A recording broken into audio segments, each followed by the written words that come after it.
Donald Trump called him tough.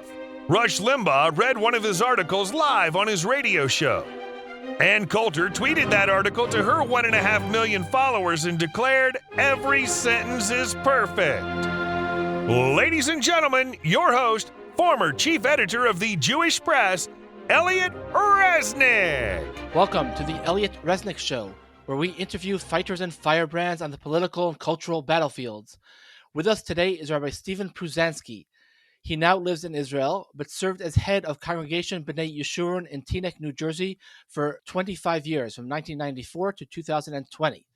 He received his bachelor's degree from Columbia University, his legal degree from Yeshiva University, and his smicha from Yeshiva B'nai Torah of Far Rockaway. He maintains a blog at rabbipruzanski.com and is the author of 6 books, including Road to Redemption, which was just published last month. Rabbi Pruzansky, welcome to the program. Elliot, thank you very much. Nice to be with you. Thank you. Let me begin by asking you about the recent resignation of Avi Moaz from Israel's cabinet. Moaz, for those of my listeners who don't know, is head of the Noam Party, which champions Jewish family values, and he resigned because he said Netanyahu broke his word and has not helped him form a national Jewish identity authority.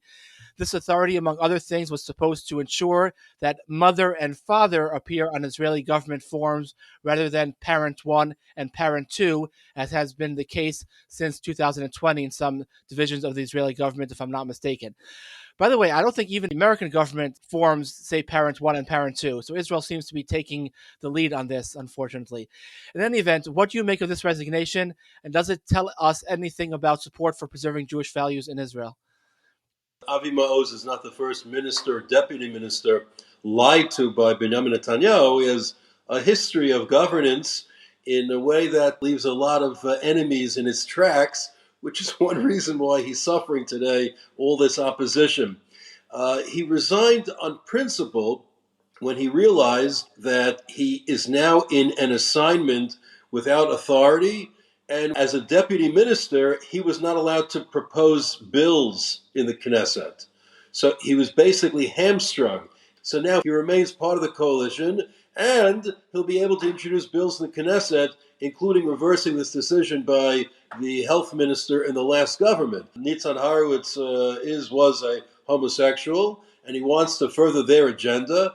So therefore, it's almost embarrassing to them, the concept of a traditional family, that there's a father and a mother. And that's why he instituted this change in the forms. Now, that precipitated a wave of disobedience on the part of many, many Israelis, including yeshiva students, who then began to boycott Magen David Adom because they didn't want to participate in the charade of denying that they have a mother and a father. He was trying to reverse that as part of his domain of strengthening Jewish identity.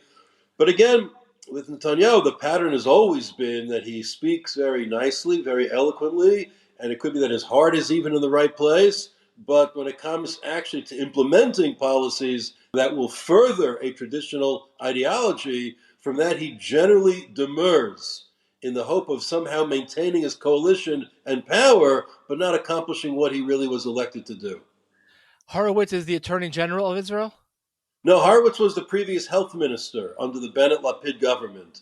And in that capacity, he was the one who ordered, based on a Supreme Court decision, but he was the one who ordered hospitals in Israel that they cannot prevent chametz from entering on Pesach.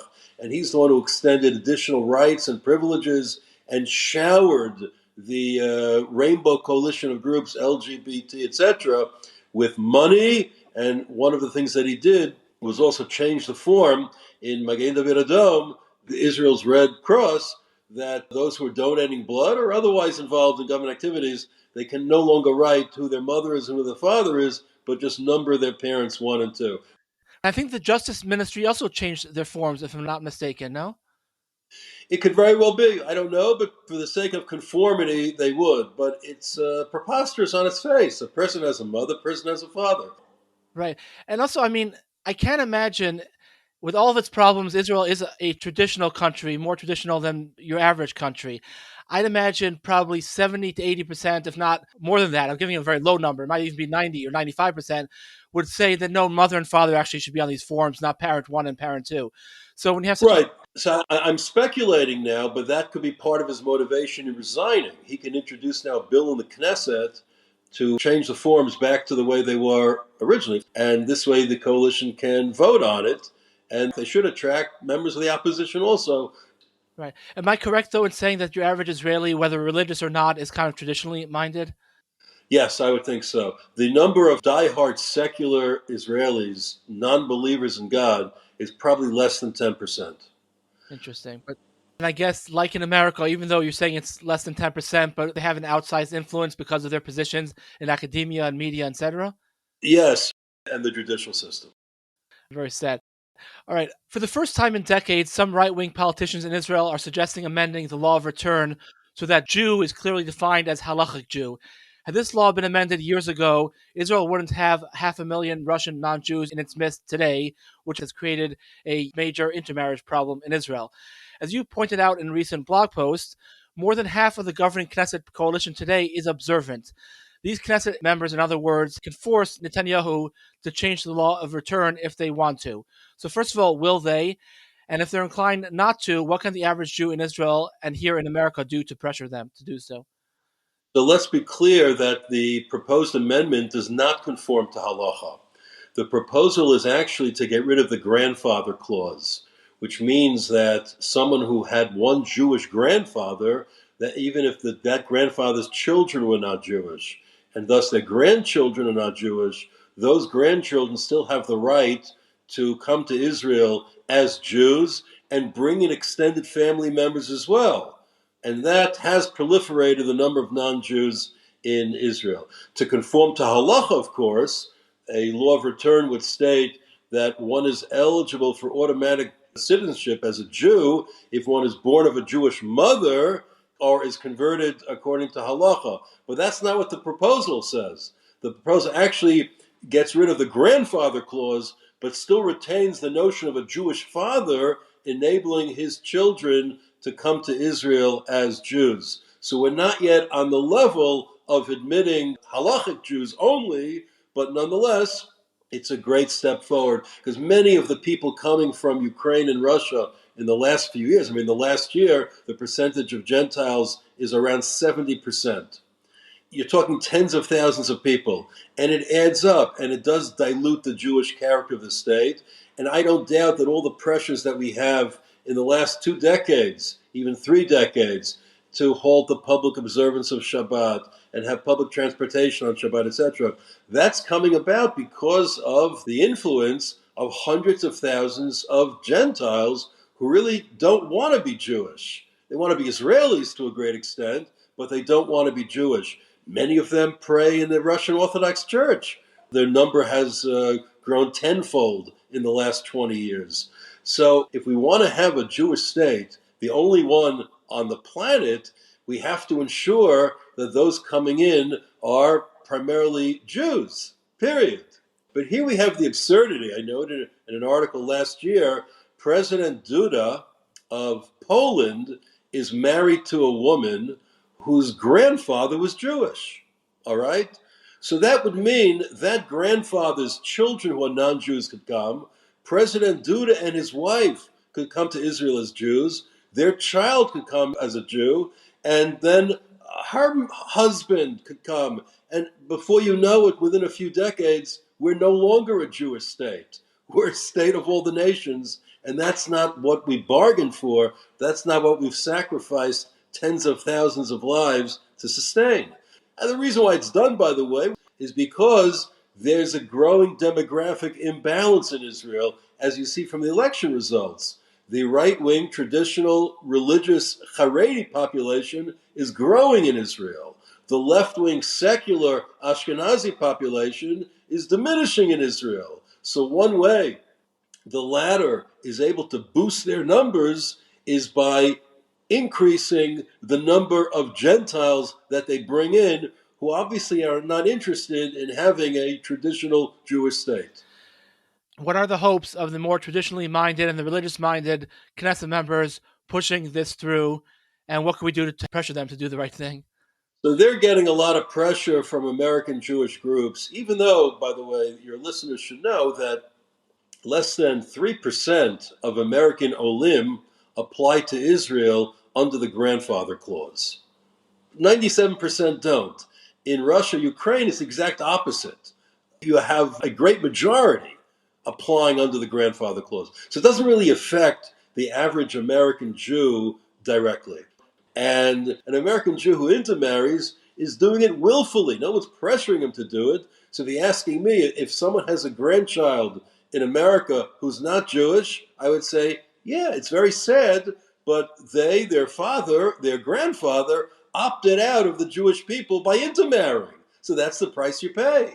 You did something against halacha to sever your ties with the Jewish community, and these are the natural consequences of that severance. Live with them or change it. You change it by, as happened many, many times, the second, third generation realizing they're not Jews according to halacha.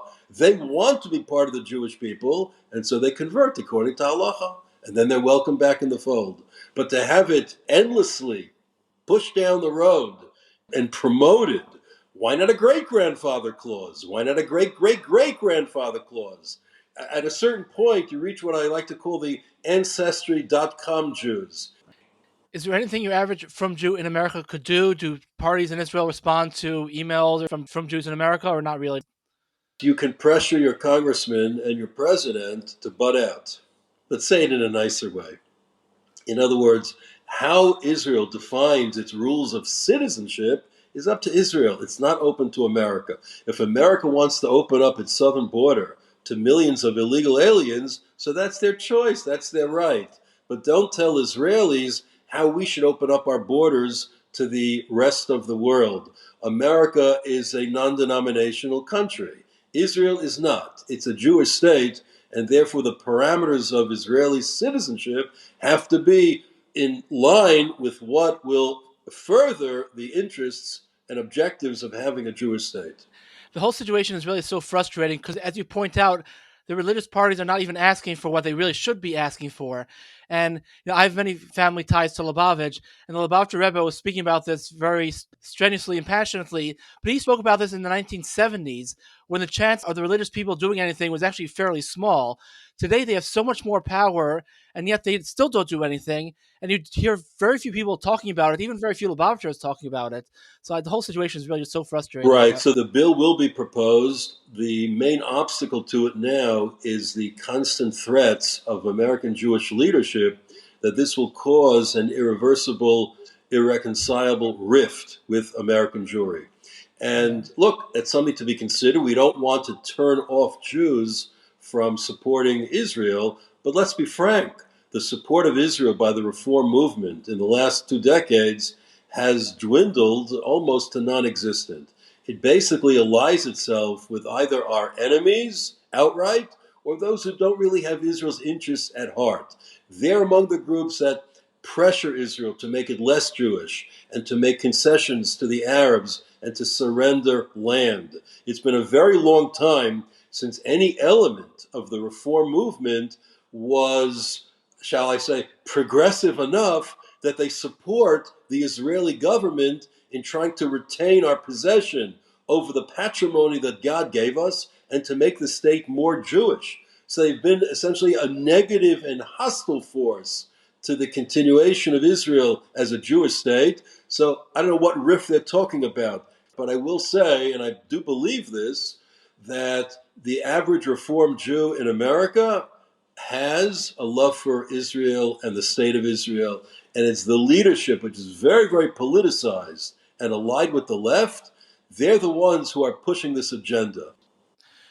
In 2014, you suggested shooting at Arabs who throw rocks at Israeli soldiers, destroying and expelling the residents of any Arab village from which 2 terrorists emerge, and executing Arab terrorists.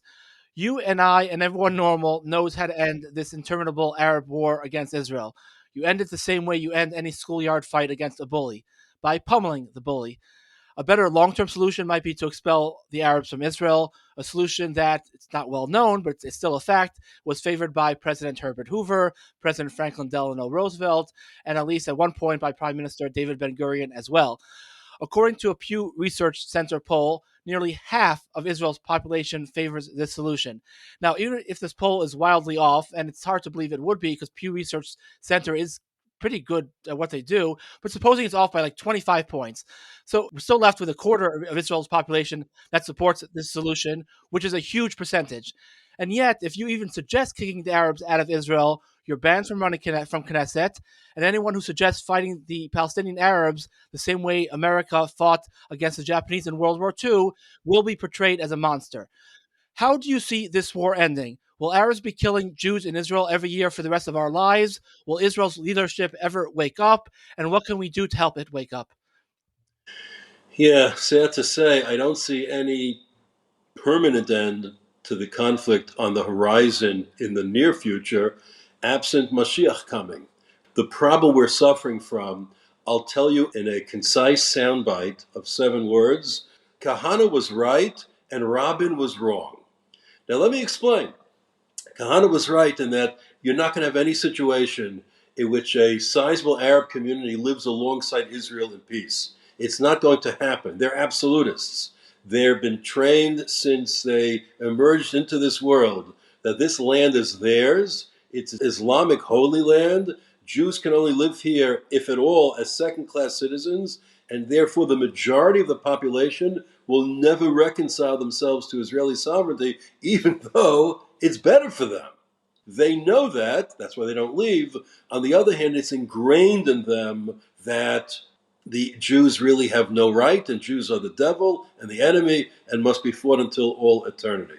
So where Rav Kahana, Hashem Yikam Domo, erred is that he didn't really have a legitimate or effective means of carrying out his plans. So therefore, he sufficed with just saying it, but it wasn't practical. It was probably more practical in the 80s than it is today. But obviously, we're dealing with the consequences of having this hostile population in our midst.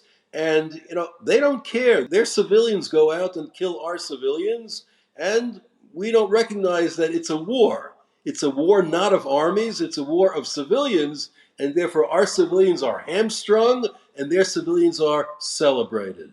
Ideally, civilians should never be killing civilians. Let armies fight, but that's not how the way our enemies fight. And one reality of the human history is that you don't get to choose your enemy. Your enemies choose you. And that's what we have to deal with.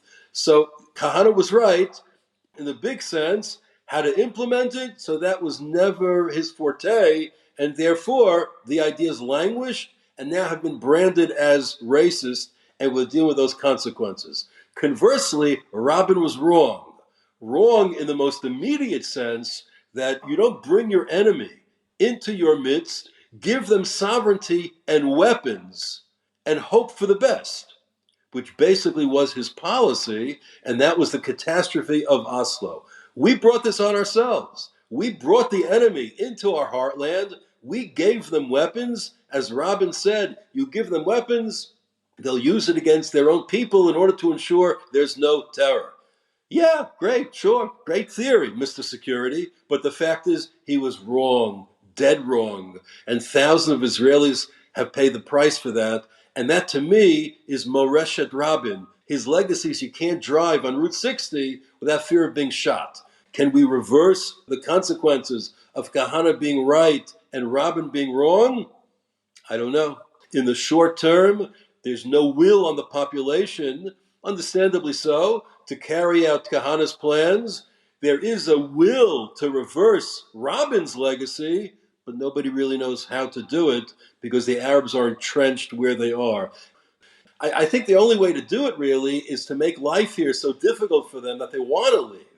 Look, I'll be the first to tell you, there are many fine Arabs. There are many Arabs who prefer to live here because they like the freedoms of Israel. And I'm fine with that. I celebrate that. But there are many who do not. And those many who do not, if it's 10%, then you're talking about a couple 100,000 people who just want to make it their life's mission to kill Jews. And that should be intolerable to any Jew. Right. And the Kahana solution, in many ways, actually, I often say is actually the simpler and the nicer solution. I mean, the more messy solution is really just to fight, like I said, like the Americans fought against the Japanese or against the Germans, just to scare the enemy out of its wits. And people ask for details. You don't really need details. If I put you and the residents of Hebron and Bat Ayin in a room, you'd figure out different ways of solving the problem. It's not the details don't really matter. If there's a will, there would be a way. Just there is really no will, and partially because I think the Israeli leadership is so hamstrung by this notion that every citizen is holy and pure. When I often say there's never been a less innocent enemy population in the history of warfare, because if you dropped an American in the middle of Japan or Germany during World War II, he would not be lynched. If you walk with a yarmulke in the middle of Ramallah, you'll be lynched. And lynchings are not done by the police. Lynchings are done by the mob, by regular, ordinary people. So, Yes, that is true. anyways, But you see, morality doesn't change because we believe morality is objective. If it was moral for the Americans to kill hundreds of thousands of Japanese civilians in Hiroshima, Nagasaki, and elsewhere, as well as in Berlin or Dresden, etc., those cities were pummeled. So I'll be the first one to say war should not target civilians, period. But when the other side, the enemy civilians, target your civilians and you hamstring your response so as not to kill their civilians, that asymmetry kills Jews. I want to move on, but before I move on, I'm sure you know that the Maharal actually writes explicitly on the Levi and Shrem story that civilians in wartime are legitimate targets. He says wars are fought between nations, not the individuals. And he brings the example of where the Jews fought against Midian. He said that every single Midianite sinned against the Jewish people. He said, of course not, essentially. But it doesn't matter. Midian is a collective. And when you fight wars, you fight as a collective. But I want to move on because I want to get to a few other things. When you made the suggestion a decade ago to, shoot at Arab rock throwers, I think you also suggested burying Arab terrorists in pigskin or something as another deterrent. Anyways, the Orthodox Union amazingly publicly criticized you. And when it comes to political issues, the OU, I think, is clearly to the left of its base. It often criticizes people on the right, like President Trump, but is very hesitant to criticize people on the left. It aims, at least it seems to me, to please, above all, the editorial board of the New York Times. And probably it feels it has nothing to lose by doing so. I don't think that's true, though. I think the OU is vulnerable, and that we on the right can force it to represent its constituency much more faithfully by writing emails, making phone calls, etc. Do you agree? And if so, what would be the best method, in your opinion, of applying pressure on the OU the next time it issues a political statement that clearly tilts left? Yeah, I'm not sure any American Jewish organization really has that much clout or influence in Washington with political leaders. They do pursue relentlessly political correctness. None of what I wrote about 8 years ago was fabricated by me. In fact, some of the suggestions I made in 2014, a member of the cabinet said last week in Israel. Last week, someone throwing rocks is a danger. You have to shoot him. You don't coddle them. Doesn't matter what age. A 15-year-old who throws a stone can kill a Jew, maim him, take out an eye. So why would we try to coddle them?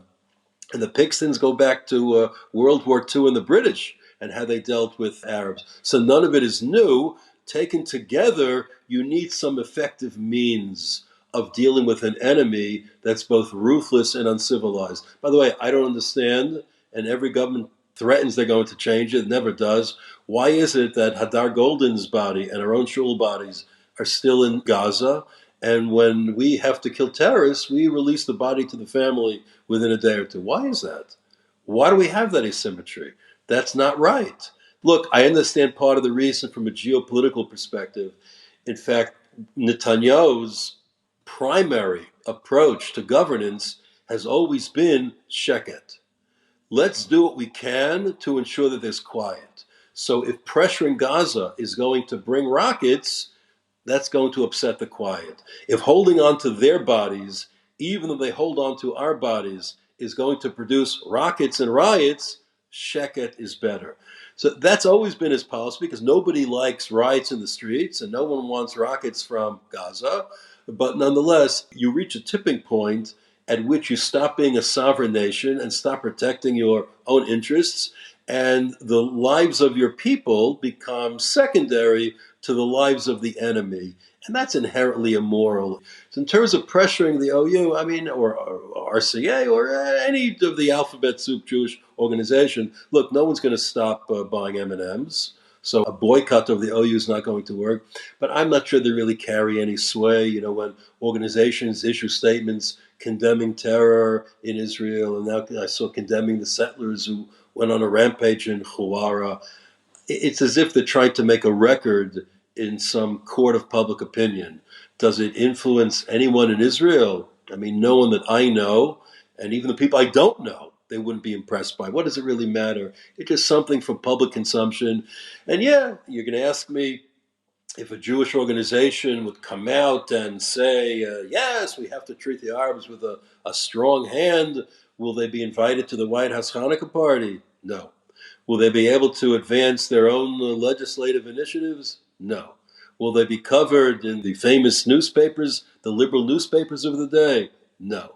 So they issue these mealy-mouthed, general statements, platitudes that sound very good, but I don't think it really has any effect. And look, the fact is the EU does good things also. When they try to enter into politics, you're correct, it's almost always on the left. So when, for whatever reason, they have, because they're part of the president's conference, they have to issue these statements because they're told, if you don't, then we're going to look at you cross-eyed. So they do it, but I don't take it that seriously. I still think it's a chutzpah, though. And from my time at the Jewish press, even though the Jewish press is very clearly right-wing, if we even got like 2 or 3 emails from people who were angry about something, we took it seriously because honestly, the Jewish press, and I'm sure therefore many other Jewish organizations or businesses of that size get very, very little public feedback. So if even 2 or 3 emails actually has an effect, and I actually do think that if you even had 5 or 10 emails or phone calls from the public when the OU does some of these kind of things, I think they would think twice and 3 times before they did it again. But no one says anything really. Even on Twitter, you see there's like no responses. Right. So I could tell you they do get emails about these issues as they got about open orthodoxy. And, they issue sympathetic statements. And I think the heart's in the right place. But to actually do something about it, it's not going to happen. I don't think Jewish organizations are really cut out for it. Certainly not American Jewish organizations. They're just, I mean, look, the galut, not to offend anybody, is basically survivalist mode. You hope to survive to the next generation or the generation after that, but it's not building on anything.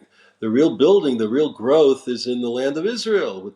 So as they're in survivalist mode, and I lived there for many years, of course, most of my life, so I'm not just being critical, I just, trying to be objective.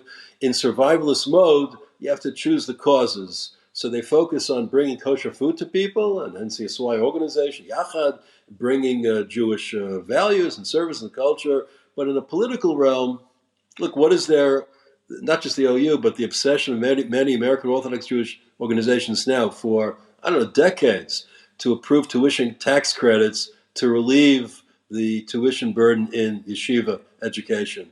Does anyone really believe that if tuition tax credits were implemented, that there's even one yeshiva that wouldn't raise tuition by the amount of that credit? But look, you have to do these things in order to tell the people, your supporters, that you're actually trying to do something, even though it's not going to have any effect. So a lot of it is posturing. So it's well-meaning posturing. I don't doubt their sincerity. And I have to tell you, it's not just about the Orthodox organizations.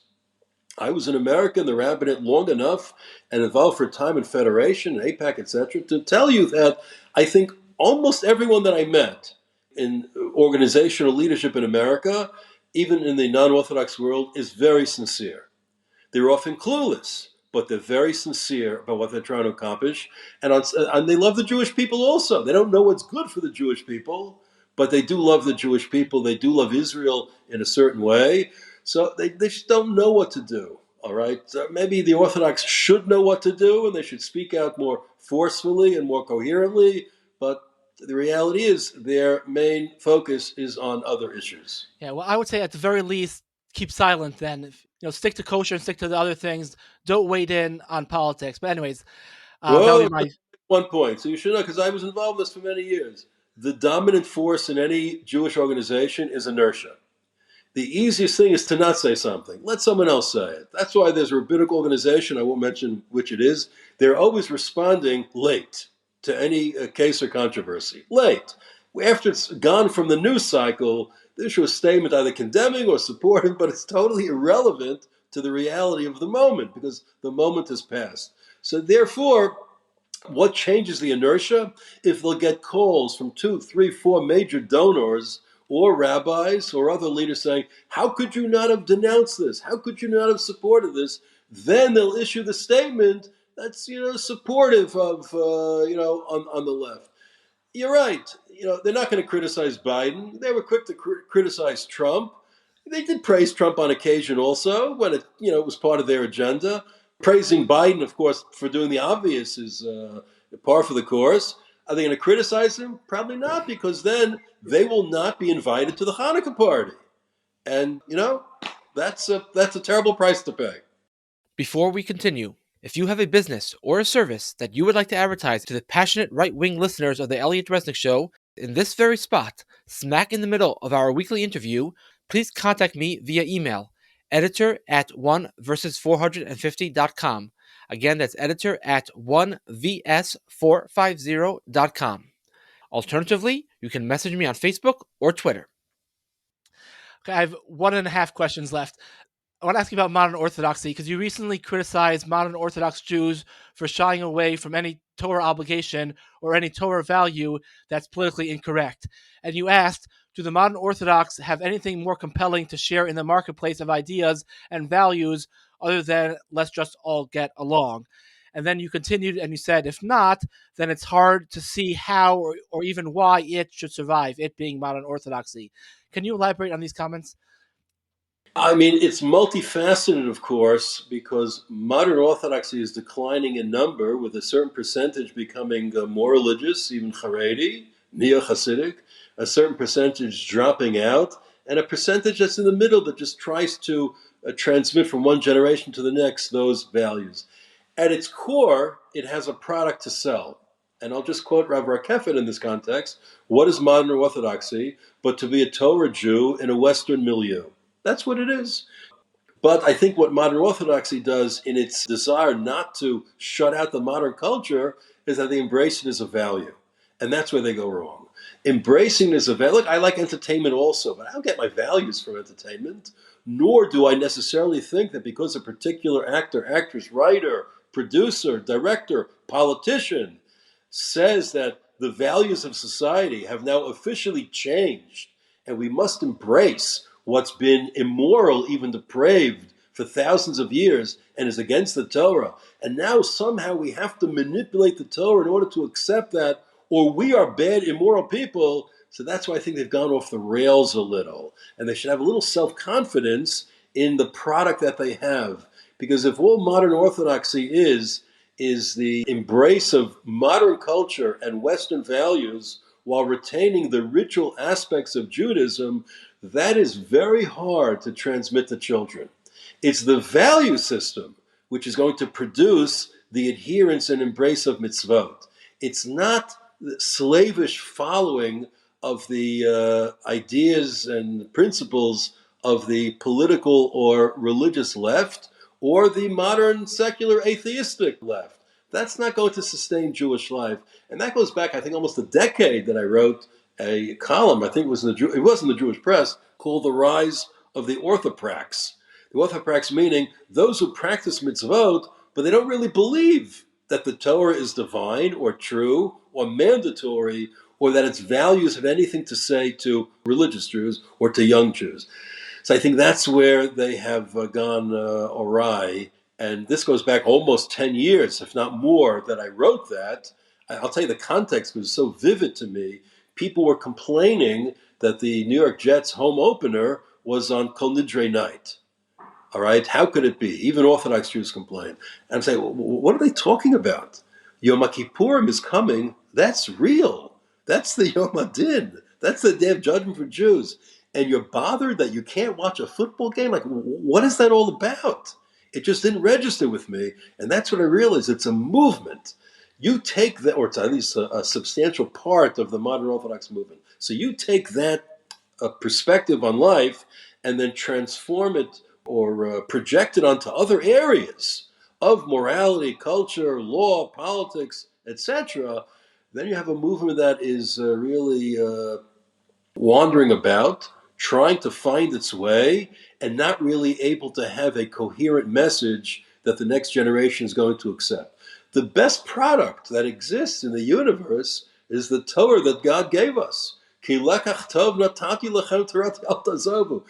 said, I gave you a good gift, all right? Don't abandon it. When we embrace the values of others, we're abandoning God's gift. When we turn our backs on God's values because we're afraid of what the Times or the Washington Post is going to say about us and our Torah, we're abandoning Jewish values. We're abandoning that Torah. We shouldn't be embarrassed of the Torah. This is the Torah that God gave us. Yeah, there's a way to convey it and teach it to people in a way that it's mikubal. The Torah is not a spade with which we dig, and it's also not a club with which we hit people over the heads. But the Torah is beautiful. It's open to everyone. It's something we should willingly embrace and teach and love and observe and preserve. And the way we do that is not by abandoning it or whittling it down or pretending some mitzvot no longer exists because the zeitgeist, the spirit of the times, is telling us, the young people, they don't want to hear that anymore. No, they have to hear it.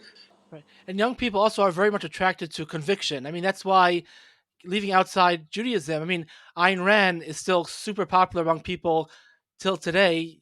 And people like her. I was once reading a collection of essays by Henry David Thoreau, and the editor of the collection said what first attracted her to Henry David Thoreau, again, was his conviction. Young people are attracted to truth. They're not attracted to mealy-mouthed, whittled-down compromises.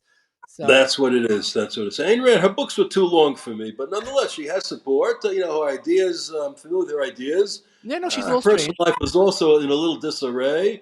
I don't think she's a role model to any extent. No, I But agree. nonetheless, you're correct that people do, especially young people, they want to believe in something. They're passionate and they're full of conviction and they want to better the world. God forbid they should want to better the world and exercise their passions in a way that tells them to turn their backs and renounce the Torah or repudiate even one letter or one verse of the Torah.